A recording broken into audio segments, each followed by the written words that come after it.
ఈరోజు మనం ప్రత్యేకత గురించి తెలుసుకుందాం. కొంతమందిలో కొన్ని ప్రత్యేకతలుంటాయి. అవి ఎంతమందిలో ఉన్నా ఎంతో ప్రత్యేకంగా కనిపిస్తాయి.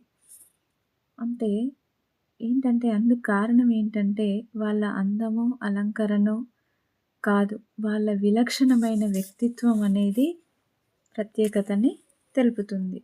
మనిషికి తనకంటూ ఓ ప్రత్యేకత లేకపోతే అతడు మనుషుల సమూహంలో ఒకడైపోతాడే తప్ప ఏ వ్యక్తి అతన్ని ప్రత్యేకంగా గుర్తుంచుకోడు. అందుకే ప్రతి వ్యక్తి తనదైన ఇమేజ్ కోసం తాపత్రయపడుతూ ఉంటాడు.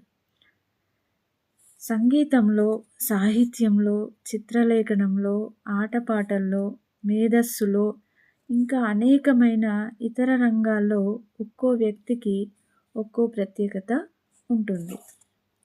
కానీ మనకి ప్రత్యేకతలు ఎన్నున్నా మన ప్రవర్తన సరిగా లేకపోతే అది ఎదుటి వాళ్ళకి బాధను కలిగిస్తుంది.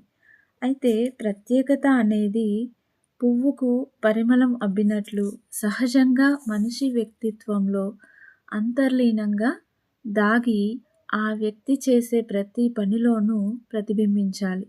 దాన్నే ప్రత్యేకత అంటారు. మిగతాది రేపటి దాంట్లో చెప్పుకుందాం.